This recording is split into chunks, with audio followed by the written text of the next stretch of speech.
Bonjour à toutes et à tous et bienvenue sur ma chaîne si vous êtes nouveau. Voilà, aujourd'hui on va encore parler de ce fameux Kangoo. Certains d'entre vous le reconnaissent, hein. Il y a 5 ans j'ai fait une vidéo pour demander un petit peu conseil à vous tous, de m'aider à savoir pourquoi il ne démarrait pas, hein. Donc il ne démarrait pas ni à froid ni à chaud. Donc voilà, il y a eu pas mal de conseils, hein. Donc les pompes de gavage, les capteurs, les injecteurs, la pompe d'amorçage, les filtres. J'ai eu pas mal de conseils, mais certains j'ai pas pu les suivre parce que c'était trop coûteux. Donc le véhicule, je l'ai acheté il y a 7 ans, 6 ou 7 ans chez Patrick Rossi à Proned et le garage Renault, donc officiel Renault, hein. Donc il m'avait vendu le véhicule, je vais pas dire le prix, mais j'avais payé cher, hein. À l'époque il avait 80 000 km, 74 000 km exactement, d'accord. Et arrivé à 85 000, j'avais commencé à avoir des problèmes donc de pompe, donc ça coupait, ça démarrait plus, voilà. Et je l'avais porté chez Renault, donc où je l'avais acheté, hein. Donc il a dû être normalement garanti, hein. Il m'avait dit non, il faut changer les injecteurs, parce que si, parce que là. Enfin, il avait pour 1500 € quoi, cet enfoiré là. Donc voilà, moi j'ai essayé de me débrouiller tout seul, mais j'ai jamais réussi, hein.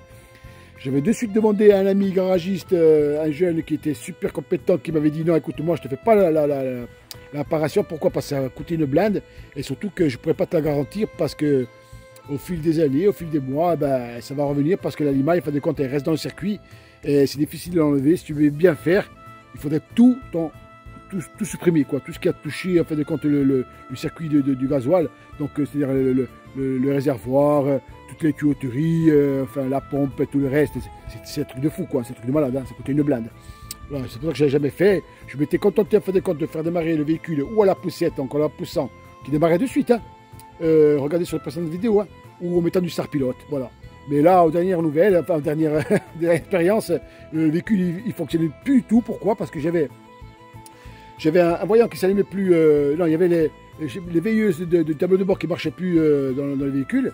J'avais changé un fusible et à partir de là, j'ai commencé à avoir des problèmes. Pourquoi? Parce que quand j'ai changé ce fusible, j'avais fermé mon véhicule comme d'habitude avec les clés. Ça ne marchait pas.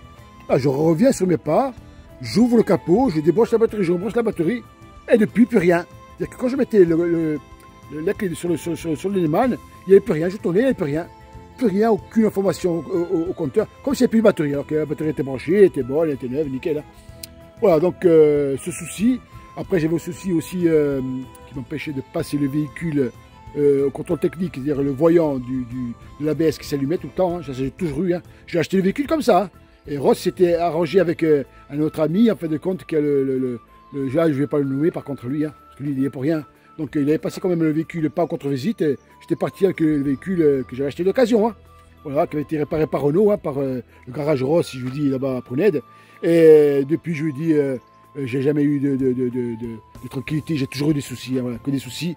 Donc ce véhicule a été racheté par Ross, par 2 éleveurs ou de bergers, ou je sais pas si c'est des agriculteurs, enfin, de mecs qui sont anti-anti, hein, qui avaient subi en fin de compte une inondation.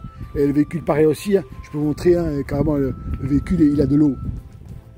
Il a pris de la flotte carrément jusqu'à là-haut, hein.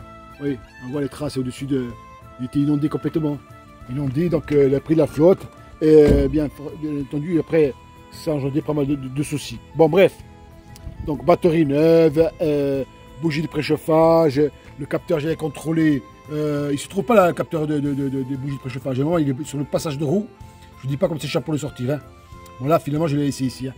Donc, alors le gars, le garagiste, qui est un ami à ma fille, donc il a un super bon ouvrier, hein, qui est au top. Je crois que c'est un Marocain, me semble, un Marocain, il est au top du top parce qu'il a fait vraiment du travail de fou, hein.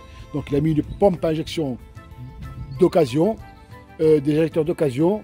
Il a mis un petit capteur là, vous voyez, cette espèce de truc de aimant, enfin, qui empêche peut-être l'aliment de passer dans le filtre, mais bon, on verra bien. D'ailleurs, je vous dis, la réparation n'est pas garantie parce que l'aliment il peut revenir, parce que bon, il n'a pas enlevé le réservoir, puis il n'a pas tout supprimé, hein, tout ce qui a touché le circuit du gasoil, hein. En tout cas, là maintenant le véhicule il démarre, donc il a tout reprogrammé, les injecteurs. Si ça revient, ça revient, ce ne sera pas de sa faute, hein, parce que bon, voilà, moi honnêtement, je peux pas, c'est pas possible, pas tout changer dessus, ça coûte une blinde, hein. Là d'ailleurs, le coup, je peux pas vous dire pourquoi, parce que je me suis arrangé avec lui, avec un échange. d'un véhicule que je devais refaire, une voiture qui a été mise à l'épreuve par ma fille, mais bon, qui avait été réparable, hein, avec un 30 devant, hein, à changer, hein, une Twingo. Et voilà, en fin de compte, une Twingo qui aurait pu être vendue, je pense, dans les 2500-3000 euros, hein, en faisant la réparation. Hein. Voire même plus, parce que c'est la Twingo 2. Hein. Mais bon, bref, donc c'est le deal que j'ai fait. Hein. Voilà, donc il est venu la récupérer sur un plateau parce qu'elle ne démarrait plus du tout, ni la poussette, quoi que ce soit, il n'y avait plus de contact. Donc plus l'ABS qui était défectueux, le porte qui ne fermait plus, le poste autoradio qui ne fonctionnait plus, il y avait un bruit à la direction au niveau de la crémaillère électrique qui faisait du bruit, qui était mentionné hein, sur les contrôles techniques. Hein. Il y avait pas mal de bruit, de trianglerie, enfin bref, c'était pas non plus top, d'accord. Et là, je vous dis honnêtement, là j'ai récupéré hier, je suis remonté sur la route, impeccable, plus un bruit, il n'y a plus rien. Le voyant de l'ABS qui ne s'allume plus, et l'ABS il fonctionne nickel, impeccable, hein, j'ai pu le contrôler. Hein. Alors que quand je l'ai acheté, il ne fonctionnait pas de suite. Hein. Donc le bruit de la caméra il n'y est plus, je ne sais pas s'il a changé la caméra, je ne pense pas, mais bon, il a dû faire un réglage, c'est nickel. Hein. Donc après le reste, quoi, ben écoutez, il n'y a plus de bruit, là, puis sur le moteur, il n'y a plus de coupure, bien sûr, au tableau de bord comme on faisait avant. Hein. Donc en disant pas d'injection. Donc il a changé l'électeur. Désolé, vous ne voyez pas ma tronche tout le temps, c'est pas évident de filmer. Et voilà. Donc quoi d'autre ouais, là pour ceux qui ont un souci comment ça s'appelle, de bougie de préchauffage, le boîtier se trouve là en fin de compte. Hein, il se trouve ici là. C'est le passage de roue, il faut tout démonter. Donc ben bon, moi je l'ai laissé ici hein, finalement.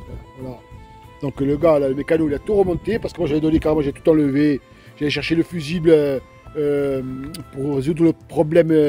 Du tableau de bord qui ne s'allumait plus. Hein. Le tableau de bord, j'ai dit vraiment comment ça s'appelle, les indications qu'il y a quand vous mettez le contact. Hein. D'ailleurs, je vais vous montrer. Hein. Voilà, maintenant. C'est dommage parce qu'il est en super bon état, hein, le véhicule. Hein. Il est nickel. Hein. Voilà. Donc, puis c'est un tout confort, c'est un grand confort. 4 freins à disque, les amortisseurs ils sont un peu plus hauts. Il y a 4 jantes en 16. Donc ils sont montés en 16, hein, c'est nickel. Hein. Donc je vais vous montrer de suite, hein, voilà, donc je vais mettre le contact. Voilà, là le contact, voilà, là il y a le contact. Voilà, il n'y avait plus rien qui fonctionnait. Hein. Et bien sûr, le véhicule il démarre. Et voilà. Il démarre au quart de tour, impeccable, nickel. Hein. Centralisation des portes, ça marche. Le poste, apparemment, il était grillé. Hein. Il m'a mis un autre. Nickel, il fonctionne impeccable. Oui. Là, il y a mon téléphone dessus. Hein. Donc la direction ne fait plus de bruit. Et voilà, il a tout réparé, hein, l'ABS, tout nickel. Hein. Même pas Renault, qui m'a vendu le véhicule, hein, donc Rossi, hein, pour ne pas le nommer, encore une fois de plus, hein, apprenez. Hein, voilà, comme quoi il y a encore des mécanos qui sont bons, hein, voilà, qui sont honnêtes, qui font du bon travail. Hein, voilà. Bon, après, je vous dis, l'opération, si j'avais pas éventuellement fait l'échange avec le Kangoo, c'est un truc qui aurait pu me coûter dans les 1500 voire 2000 euros. Hein. Donc je vous dis, l'opération, elle n'est pas donnée. Hein, voilà. Il est réparé, mais voire plus, parce qu'il a vraiment tout réparé. Il n'y a plus de bruit. Hein. J'ai pu vous dire que voilà, je ne vais pas faire une vidéo de 50 minutes, hein, parce que je ne vais pas prendre la route pour vous montrer. Hein. Mais tout fonctionne. D'ailleurs, il y a une guêpe là. Oh là, je vais la faire sortir parce que je ne vais pas me retrouver avec. Vas-y, fais ta vie. Voilà. Ouais, comme c'était moyen de vous montrer que tout fonctionne. Hein. Voilà, sur ce, en tout cas, écoutez, bon courage à ceux qui ont le même problème que moi, hein, qui ont un problème de démarrage, qui est dû à une pièce qui s'use dans la pompe à injection de la marque Delphi, qui engendre de l'alimaille dans les circuits, après forcément, qui empêche le véhicule de démarrer correctement, parce qu'il y a de l'alimaille dans les injecteurs, dans les circuits. Alors moi j'ai tout changé, les filtres, pas les filtres. D'ailleurs, il a trouvé beaucoup de limaille, hein. Le gars qui a réparé le véhicule, il a trouvé beaucoup de limaille, c'est pour ça qu'il ne garantit pas, parce que ça peut revenir, bien entendu, et encore endommager les injecteurs. Voilà. En tout cas, voilà, je vous dis bon courage à ceux qui ont le même souci que moi, et j'espère que vous aurez la possibilité de le réparer, parce que c'est vrai que le véhicule en lui-même, il est au top, hein, il est d'un confort vraiment nickel. Hein. Donc pour ça, ouais, en plus, ouais, c'est le modèle avec le gris. Donc moi, vraiment, pour un artisan, c'est vraiment un véhicule au top, parce que ça passe partout, hein, le tout chemin comme ça. Donc il est vraiment au top à conduire. Pas forcément hyper économique, hein, parce que bon, c'est du 6 litres, voire 6 litres 5 au 100. Mais ça va, hein, voilà, ça peut aller, hein, c'est nickel. Hein, voilà, donc sur ce, n'hésitez pas à vous abonner si vous avez apprécié ma vidéo. Et puis je vous dis à très bientôt pour des prochaines vidéos qui sûrement seront réalisées avec mon drone et Là, prochainement, je vais faire des vidéos, je commence à faire des vidéos pour parler un petit peu de ma passion du VTT, hein, VTT électrique, et je vais vous dire le pour et le contre. Voilà. J'ai parlé un peu trop vite, je pense. Je pense que la traduction va être difficile au niveau du commentaire, parce qu'on peut sous-titrer. Hein. Mais j'espère que ça va le faire. Hein. Bon, allez, sur ce, à très bientôt. Et encore bon courage à ceux qui ont le même problème que moi. Donc, pompe de gavage, pas changé. Seulement que les injecteurs et la pompe à injection et les capteurs de pression. Voilà, quand tu changé. Après, l'ABS n'a rien à voir et la direction, ça n'a rien à voir avec le démarrage. D'accord. Voilà, en tout cas, maintenant, je fais les cornes.